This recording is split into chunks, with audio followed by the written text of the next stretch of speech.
Attention, everybody. The views and opinions expressed on the show are not necessarily those of Acts Ministry, Acts Media Group, and/or its affiliate and subordinate ministries and/or nonprofits. This is for entertainment purposes only, and some of this content may be adult in nature, so please use discretion if watching with children. I have a dream, oh, I have a dream.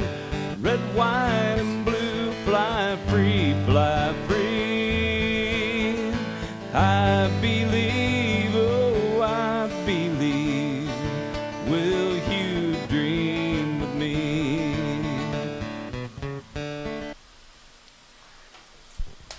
Hello, welcome. This is Dawn Blackard. Lynn Morris. And this is Changing Times, and I tell you what, we have got a great show lined up for you. This is our third week, Don, so we've survived our first 2 weeks, and we really appreciate. We've had a lot of viewers have made some comments. We may discuss those comments today if we have time, because I want to make sure that people know that we're watching for those comments and things like that. But we've got a great show. This is our second week of discussing issues about autism. We're discussing social issues, just real issues, real discussions, and that's our plan. And we want every listener and every viewer to participate. So what you can do to help us is, as we go along, if you have a subject that is bothering you, want to learn more about it, then be sure and send us a message and let us know of something of interest that you would like us to look into and discuss on this program. So, and the song that we just heard to open up our show, Don, tell us a little bit about that song. Well, I wrote that song about 3 years ago, and I reached out to a man named John Miner out of Christian County, and he recorded that song, did a great job. It's called That's What It Means to Really Dream, and John Miner passed away in 2020, and this was the last song he recorded, and so we are just blessed and honored to be able to showcase this song on here, and we're going to do a little bit more of it at the end. And Lynn and I just really love artists, and if anybody has an artist that they know and they want to be featured and, you know, maybe put their music out there, I think music touches our soul. It really can bring change, and so if someone has a song or even artwork that they want to get out, we would love to feature it on this show. So keep that in mind, tag people, share this, and let them know that we're open to just really advocating for the arts. Well, I tell you what, that's great. Now, you're not going to find me. I know Matt sings, and I know Molly is a singer, but I mean, and you're a singer. Are you a singer too? In my car. I'm really good. Well, you know, I think one of the best parts of going to church where I do at James River is with 3,000 people, you can sing as loud as you want to, and no one really hears you, okay? When I used to go to First Baptist in Ozark for 37 years, that's where I went, and my wife was always kicking my foot, bothering me because I guess I was singing too loud and she doesn't like my singing. And so, but she's never once done that over at James River. So I am thankful that I get to sing. So is your wife. Yeah, because I sing loud. I sing loud because I'm happy. Yeah. And so, but I guess I'm not very good. So, so we won't be featuring my singing. Okay, but you know, we're going to go ahead and get with our show. So I'm going to introduce our first guest, Marisa DeClue. And Marisa, you are the executive director of the DOC, and a lot of people don't even know what DOC stands for. So tell us a little bit about what it stands for, how it got started down in Christian County, really. So Developmental Center of the Ozarks is our main offices are in Springfield. However, we do serve Greene and Christian counties.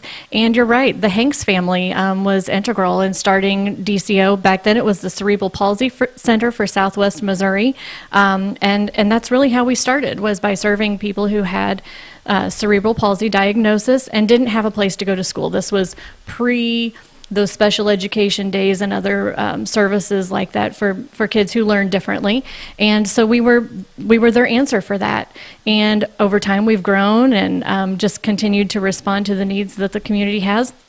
Specifically in Christian County, we have therapy services for infants, birth to 3 through First Steps. And then we also provide some adult services as well. And I'm really excited to talk about our autism services within employment in Christian County today. So it's new for us. We're excited about it. Well, very good. So Doral T. Hanks family really Yes. was the family, but there's lots of great Hanks down there in the Christian County area, and they've all been so successful and so good to help with all types of businesses and services in Christian County. And so I had forgot that you all had, because your main office is on Pythian Street. It is. We're right Yeah. behind Evangel Yeah. University. Mhm. Yeah. And so I thought, well, but Christian County is where you got started. That's right. And stuff like that. And one of the things I thought was interesting is your organization starts like from from birth, when Right. they're born. So from birth to 6 years of age, you have a program. Yes. And So those are our pediatric services for therapies. Birth to 3, we provide those in a child's natural environment. So that's often a family's home or a daycare center, a park. There are a lot of different options where we can do that, but it's really training the family members and the caregivers to be their child's full-time therapist. And we have found, and research has found, that that's most effective when you can develop that relationship with a parent or with a grandparent and let them know that they have all the tools that they need right at their fingertips in their home to be able to advocate for their child. Just they may need to learn a little differently. And so we really focus in on that. And then from 3 to 6, we do have private pay therapies available. And that's actually relatively new for us just this month, knowing that there are so many children who really have, especially over the last 12 months, fallen behind in some areas, and the support may not be there to get them ready to go to school. So we're here. We're ready. well, very good. And so a lot of your young children that come for services, maybe a lot of them haven't even been diagnosed with autism yet, have they? I mean, there's something maybe going on, but they Right. don't really know, have gotten a full diagnosis, and so you're taking care and helping these kids advance, but they may not be diagnosed yet. And that early intervention really is key. And we do communicate a lot with people like CC Links as well as physicians to help make sure that they understand the things that we're seeing, that we're observing, and how we can really provide the best wraparound services for them once they leave our hands, making sure that they're going off into the next best thing so that they can launch into adulthood eventually. Well, very, very good. So what else would you like to tell us about your organization? So we do have an inclusive childcare, so kids with and without disabilities, or if they have medical needs. However, that is in Springfield. That's at that Pythian campus. But we do see some kiddos that have behavioral challenges, and we can work with those families. Our focus is making sure that we're getting children ready for school, but that we're also helping families who want to work go to work. And so if your child has a feeding tube or requires medication, breathing treatments, and things like that, we can do that, where a lot of other child care centers aren't equipped to be able to handle those kinds of needs. Specifically within the autism arena, as I was mentioning before, we've just been authorized. We are only the second provider in our area who has that autism-specific employment program focus. And so those come through referrals with vocational rehabilitation, and we can help support people who want to work. And with the job market being as it is, there are so many openings, and there are so many people who are hungry to work and who have the skills to be able to do it. They just need a little extra support. So we're really excited to be able to launch that here again. Christian County is really picking up in those kind of referrals. So we're excited about that opportunity. Well, so the daycare sounds really neat because obviously your goal is to get them to where they can fit into school. That's right. Be ready to go to school, grades 1, ready to go. Right. And so that's a tremendous thing. Do you have a waiting list? Do you have space for more people? Every child care center in this community has a waiting list, unfortunately. Well, that's what I'm afraid of, Yeah. is that we have a waiting list. One of the questions I'm going to ask both of you ladies is, because from the research that I haven't done that research in the last year or two, but the first 5 or 6 years that I served in Jefferson City, when I was reading about autism, they were estimating it was just it was exploding. Yeah. The diagnoses were exploding, and they were saying that at some point, and it's not that far away, that we would have, and of course it happens mostly on boys, right? I mean, you see more boys than girls with diagnosis of autism. Well, and the boys obviously are, except for Dawn, she's an exception because she served in the Iraqi war for 18 months. So thank you to Dawn for serving our country, and all the veterans out there. Thank you for doing what you did to preserve our freedoms and liberties. But they're saying it could happen that where boys, we wouldn't even have enough boys to serve in the military.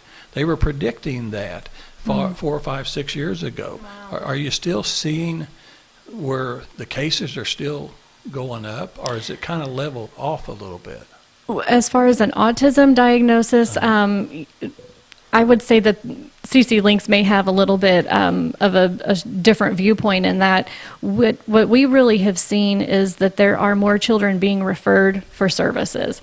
And so, if sometimes that shows up at a very early age when we're seeing them at age 2. Sometimes that's early for some people to get a diagnosis like that. However, there are some children who are exhibiting enough of those commonalities that they can go ahead and make that referral to get an autism diagnosis.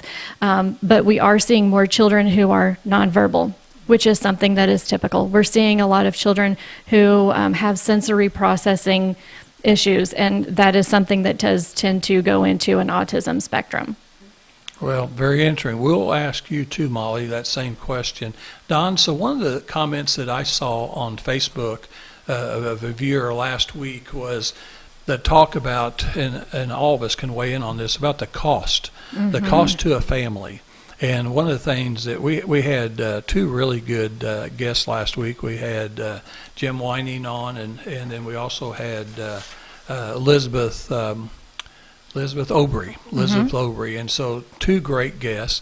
And one of the things that Jim Whining said, and he's the executive director of Acts Ministry, so he's the guy that runs this whole thing. I want you ladies to know that one of the things that he's doing for this fall, because what was neat last week was we were talking, you guys are experts in this field. Jim and Elizabeth were too, because Jim's two boys were autistic, and one was severely autistic. And Elizabeth has 5 children, and 3 of their children are autistic. So they can talk from experience about how it affects families. And Jim did point out that his first marriage ended because of his wife she just couldn't take it. Yeah. And she just ran off. She disappeared. And so higher divorce rate because of those type of situations. Absolutely. And so they're going to this fall. People need to listen in, and we'll tell you when it's going to be, but they're going to have a marriage retreat for families with autism and other disabilities, because That's it puts wonderful. a different type of strain on families. That's It's great. hard enough to be married no matter without those type of Right. problems, and then to have that type of stuff. So Don, one of the things that one of the people said was how much money he was talking about, millions of dollars it could cost, and a family. And so thank goodness we're going to talk about some grants and insurance and private pay, Medicaid, things like that. But another thing he mentioned was not very many people he knew, so he must have somebody in his family, Yes. can even go to work. They end up having to stay at their home, at their parents' home, for a long time. Yeah, And- we appreciate when people leave comments, and I believe this person has experience with autism. We have not fact-checked what they wrote here, but they put down cost over a lifetime is closing in on over $4 million per child with autism, which puts a huge financial stress on the family, and only 3 to 4% they're saying ever live on their own, and then 83% of those with autism will never live on their own. And so we are just so thankful that we live in a community that has the resources, and that we are going to rally together and come behind these families. And I think that's the big thing that I wish people would know more, is that you don't have to go it alone. That's like, right. you know, this is not charity. This is resources that were set out because we have a problem with autism being on the rise. And thankfully that now we're in a time that there are all these great resources that are coming together for the families, and they need to take advantage of it, not just for the child, but for the family's sake too. Well, and don't feel like you're coming in and taking a handout. Right. You know, it does take a village. And, you know, I know when families get started with CC Links and they're sharing with them all of the resources that are available, you know, it doesn't have to be expensive. There are therapies that are at no charge to the family when they're the early intervention therapies. There are some other resources that you all can put them in touch with. That it does not have to be expensive, but you have to be willing to ask for help. Absolutely. And I'm not an expert on the subject, but I would say that a lot of these stats that I just read off is probably because parents weren't getting early intervention. Yeah. They weren't getting in on the early therapies. And I think with what you guys are doing, we could change those numbers on how many do live on their own. And Yeah, wouldn't it be great to live in a community where we could say that we were able to impact it to a point where we didn't need as many adult services? Yeah, that's where that early intervention is so important. Well, maybe that should be our goal. And you know, I think that one of the reasons why we see more cases is because the medical field has fine-tuned the diagnoses, so they are finding them faster, quicker, being more absolute in what it is. And I think at one time, doctors may not have had the tests and skills that they have today. And then, of course, that's kind of it could be a bad diagnosis. I mean, you don't want to tell a young mom that your child is autistic. They don't even know what it is. Right. And so we do need to continue to do more education. So, Marisa, one other thing I wanted to talk about too is your summer youth work program. Yeah. I read about that, and I think that's awesome. So tell the viewers what that is. So, Developmental Center of the Ozarks has an agreement with Vocational Rehabilitation to provide a summer youth work program, which gives high school students an opportunity to kind of try out some work skills with the oversight of another adult. And they also do it in a group setting, so it's a little less intimidating. They also have that opportunity to be with their peers and, you know, kind of start building that camaraderie. That's one of the things that's so much fun about working, is that you have other people that are there sharing that burden, as well as the joy that goes along with a job. And so this year we have a partnership with the Springfield Greene County Park Board.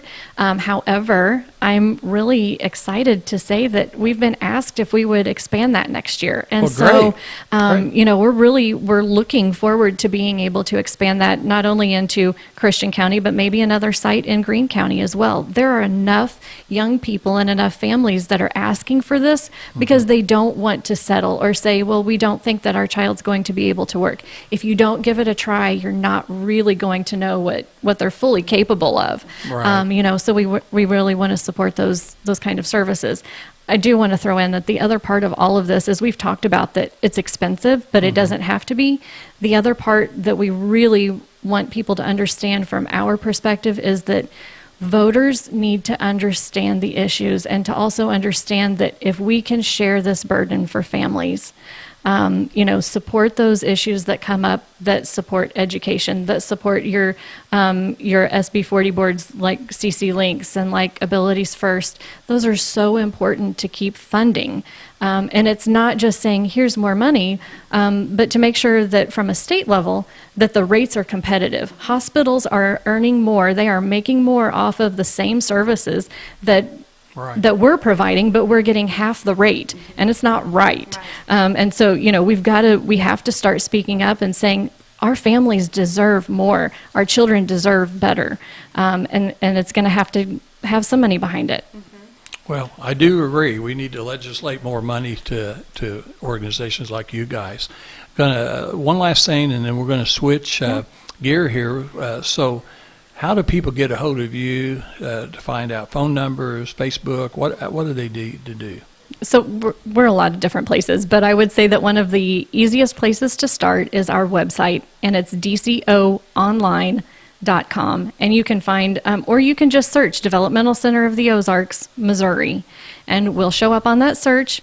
There's our phone number on there, a little bit of information about each one of our services. There are several things that we haven't even touched on today, so that families know what's out there. And then if they're not sure where to get started, they can give us a call, and we can point them in the right direction. It can be laborsome. It can be intimidating, but it's definitely worth starting, because here again, our goal is to launch people, so that they can live the best and fullest life that they can, and to have the supports around them. And, we may be part of that equation.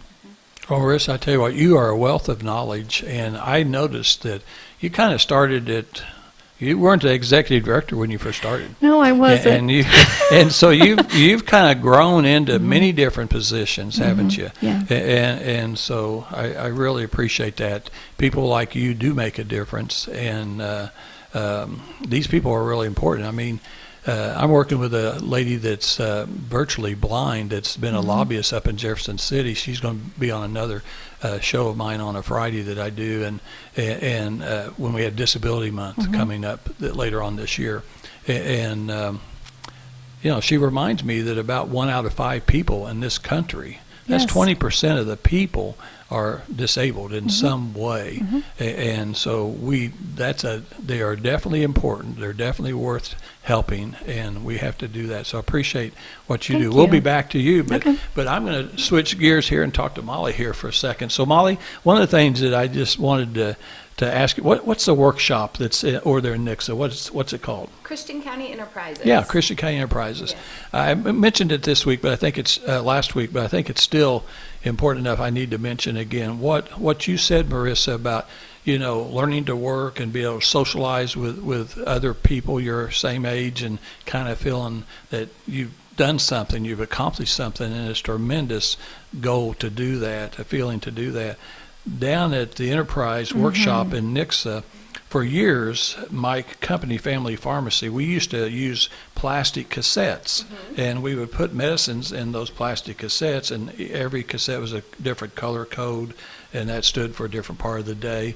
And we used the cassettes over and over again, but we put new liners in that kept it clean and sterile, and put new tabs that you pull off. But the base was still the same. It's what had the label on it with all the glue, and we tried it with our own employees, but they didn't like trying to clean those cassettes. Okay, they thought it was just tedious work that was bad work. They didn't like it, and they didn't do a very good job. My employees didn't do a very good job. I found out about Enterprise, and so we gave that project to these young people over there. Let me tell you what, we had 2 or 3 of them that were in charge of my area. Because we would take thousands of cassettes. We were serving over 100 nursing homes, and so we were taking thousands of cassettes, and they would come back like brand new. I'd look at them, and you'd have a hard time knowing whether they were used or new. They were so good. And when I'd go over there, they knew me, and they would grab a hold of me, take me over there, and show me what they were doing. Every time they would come back and show you that. Look what I did today. I've cleaned all these. It was awesome. Yeah. It was awesome. Yeah. So tell us a little bit about Christian County Links. What does that actually do now? Absolutely. Well, Christian County Links, we call ourselves CC Links. We provide case management to individuals with developmental disabilities. So they would start at the Springfield Regional Office to determine their eligibility for our services. And then whenever they're found eligible, the referral is sent to us. And we serve all ages of individuals with developmental disabilities. And our mission is to advocate passionately. We're their biggest advocate. Empower the families, like Marisa was talking about. So important to empower our families so then they can then be the best advocate they can be for their kiddo, their adult child, their young child, themselves. And we are connecting them to the resources that the community has to offer. And as a parent, it's overwhelming to know what's out there and to be able to kind of dig through that. And so our role is to help connect them to the support that they're seeking and just be their biggest cheerleader and encourage them. Well, one of the things, and you do a great job. I know it's a few years ago. I lose track of time, but you all moved into a new building. You had a ribbon cutting for the new building. I was there, Yes. and just a lot more awesome space, and you needed that space. Yes. And I know you guys work together. Yes. I mean, extremely work close together, Yes. and that's what it takes. I mean, one organization can't do it. You got to have a whole bunch of different groups of people that's Absolutely. helping. But one of the things I noticed that when we're talking about numbers is that you have, I think it was 558 individuals involved with CC Links. I mean, that's a lot of people in Christian County that have disabilities, and there's more people that's not being served, but that's a lot, isn't it? It is. It is. When we started in 2010, Abilities First, which is kind of our counterpart in Greene County, they got us up and going, and we supported about 140 individuals, and then now we're up to 552. Wow. I think is our number, and Okay. so constantly growing, and then we foresee a lot of future growth as well. If you look at the education system, individuals with a disability that have what's called an individualized education plan, there's about 1,200 people, and we only serve 552. So we know that there's so many more individuals that could use support and use advocacy. Very good. And I noticed in that number, you kind of broke it down. I think there was 413 on Medicaid, and then the rest of them probably was maybe a private pay situation. Yes. And obviously, the Medicaid program in the state of Missouri is a great program for all the people that need it, and they should utilize it. I mean, any service that's out there that the state pays for, that's something that every citizen deserves, and we're glad to do that. Yeah. And so I'm sure, is there services that the state doesn't pay for, though, that we need to do better as legislators, that maybe I can go back up there and ring their bell a little bit and tell them? I think our biggest focus right now, I think, as a community of providers and the village that you referred to, is our direct support professionals. Yes. As Marisa was talking about the rates, somebody can go get a job at Target and make more than they would being a direct support professional. And those individuals are critical to be able to teach our individuals the skills that they need, the early intervention that we were discussing. So then as they grow, those supports can fade, which generates to cost. There's not as much cost as they're able to be more independent. And so direct support professionals really, if the rate can increase for those individuals, that would be very, very beneficial. Well, yeah, I think all of us in this room would agree. Things are just upside down, and it's gotten a lot worse. I mean, I love sports, okay? So I follow NBA basketball. I'm a Boston Celtics fan, so I go to Boston 2 or 3 times a year to watch them. My wife's very good and gets me good tickets down low, right behind the Boston Celtics bench. So I like that. I like the Cardinals. I like the Chiefs. I follow all kinds of sports, but I have to admit that those guys are paid way too much, way too much. I mean, they're providing entertainment. But the jobs that you all are doing is not about entertainment, but it's actually about somebody's life, the outcome, the quality of life, what their life is going to be about. So, unfortunately, law enforcement, teachers, firemen, all these different professions, they just aren't paid enough. And I don't know what the answer is.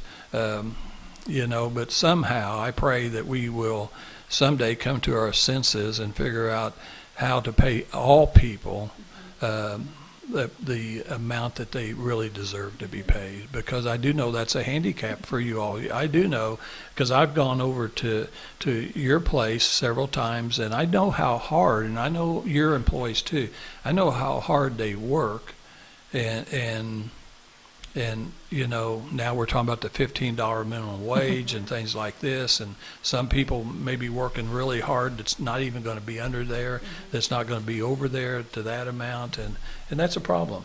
That's a problem too. So What else do we need to know about CC Links? Absolutely. So you mentioned that we support individuals with Medicaid and without Medicaid. Our individuals that do have Medicaid, they can become eligible for what's called a Medicaid waiver through the Department of Mental Health. And if they qualify, this allows them to receive a certain amount of money each year through that waiver, where we can then, they have full choice in a provider that they would like to provide that service to them. It could be, life skills, it could be employment skills, socialization skills. And so we at CC Links don't provide the direct service, but then our family might choose a provider like DCO with Marisa. And then our role is to monitor that service and ensure that they're following the goals that we've set as a team.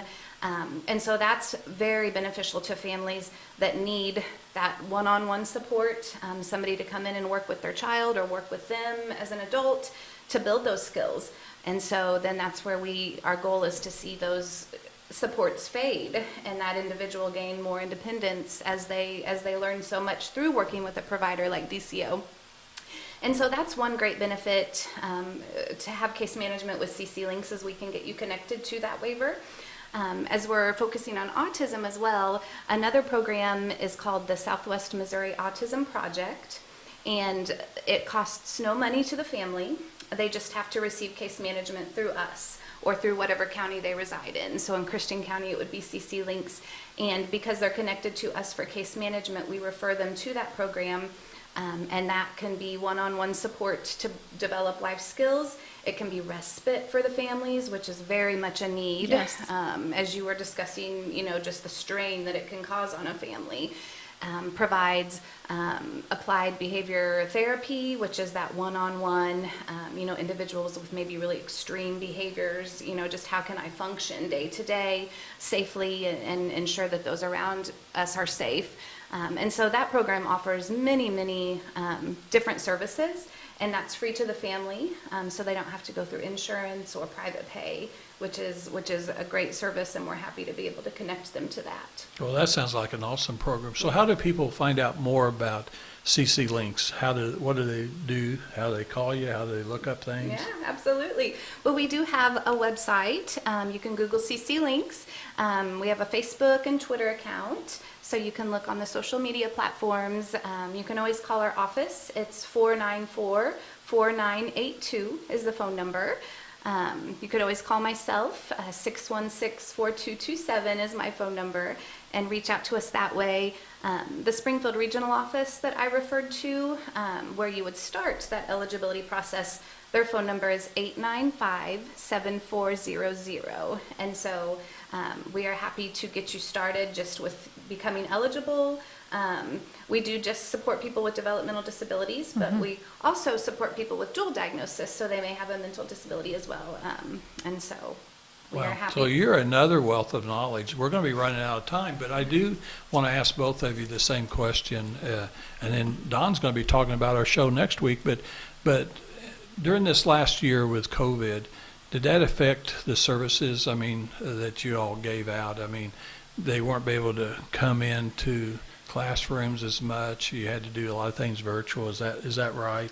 As far as case management, we were required by the state to just do remote monitoring. Yeah. So we couldn't do that face-to-face contact, but we did utilize video so we could see our individuals, because that's the most important part of our job, is making sure our individuals are safe. Right. And so we wanted to see them in whatever way we could.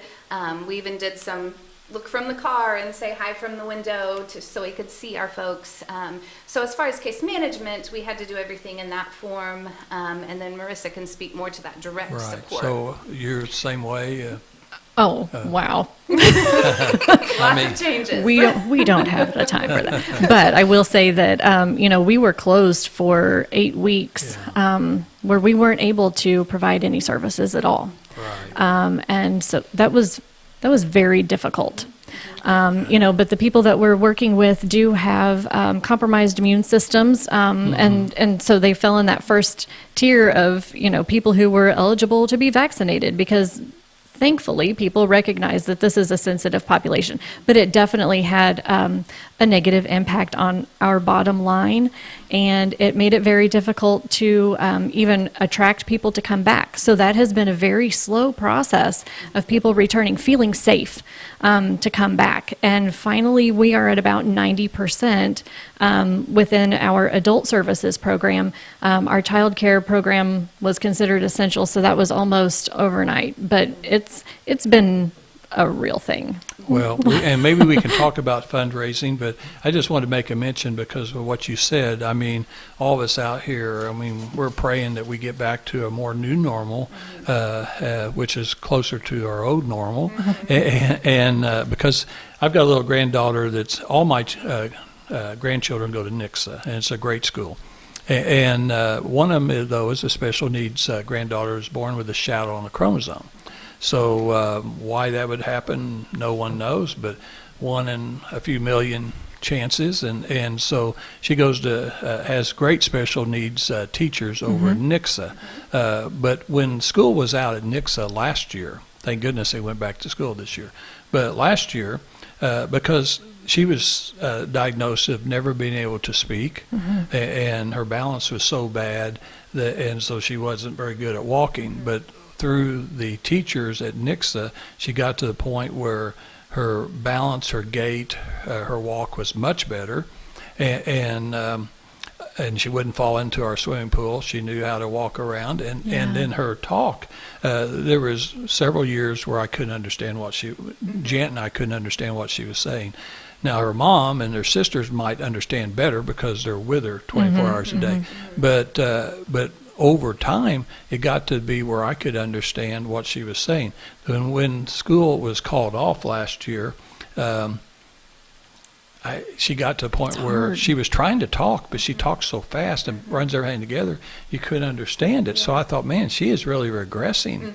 And so she didn't have any contact with any teachers that was helping her do all those things, and so she actually went backwards. And I'm afraid that a lot of students in all types of levels, even the really students that excel in school, some of them could have gone backwards too. You guys do any fundraisers? We do several fundraisers. Obviously, people can donate at absolutely any time that they want, not connected to a fundraising event. But we have our Taco de Somo event that's coming up. It is a passport style this year, so we're trying to drive people back into local businesses. Those are on sale right now on our website. We also have a golf tournament in the fall. We have a wine tasting event in the fall. And then we're also partners for Turkey Trot in Springfield. So several different great things that are going on. So that sounds like great events. We need to get you on our other show, and we'll broadcast those. That sounds good. Sponsors. And so one of them's a taco. Yeah, everybody loves a taco. I was going to say, right? I like tacos. I'm not you can have them all day long. All right. Well, hey, that's great. And how about fundraisers for you guys? We don't through our agency because we're a government entity. Okay. But one thing I would mention, as far as just activities from our agency, we do have in-house a life coach that provides a lot of wonderful classes, such as how to get your permit and training, looking at that, and relationship skills. And then we also have a group called CC Rhythm. You said you liked the drums. And you perform for people. We do. Yeah. They just play on the bucket with the sticks, and we need to talk about that. Yeah, it's amazing. I've heard them. That's awesome. They're really good. And they're so proud to be able to perform, and we're getting requests. What if they'd have space for one more guy that could do They that? would love to have you, Lynn. That'd be great. They would love it. Yeah, that'd be good. Well, hey, thank you all both for being here today, Marisa and Molly. I tell you what, just great. So we're going to run out of time, Don, but next Wednesday, same time, 10 o'clock, what are we going to be doing? I'm going to have a new couple to foster care. They just completed their first year, and they're going to talk to you about the good and maybe some possible changes that they see that could happen to the foster care arena, and just, what it's done for our family. Just because they're the ones with the foster kids, they really enter your whole family. And we now have 3 in our family under the age of 7. And they have just been the biggest joy, biggest blessing. And so if anything, we're going to encourage people to get involved in foster care. And there's so many ways you can get involved. That doesn't mean that you have to be a foster care parent. The respite care being an advocate, and so forth. And so we're just going to encourage people to take a look at foster care and see how they can get involved on whatever level fits for them. I think that's going to be a great show. We probably need to get maybe the Big Brothers, Big Sisters, CASA. There's so many great organizations, but I'm anxious to hear. I won't be here next Wednesday, so you're going to be holding the show down by yourself. But you know, foster children's program is extremely important, and we've got to give these kids the same opportunities as all the other kids, and I think it's awesome. Yeah. One of the things I want to work on, we tried to do that up in Jefferson City, but it's just too expensive to adopt a child.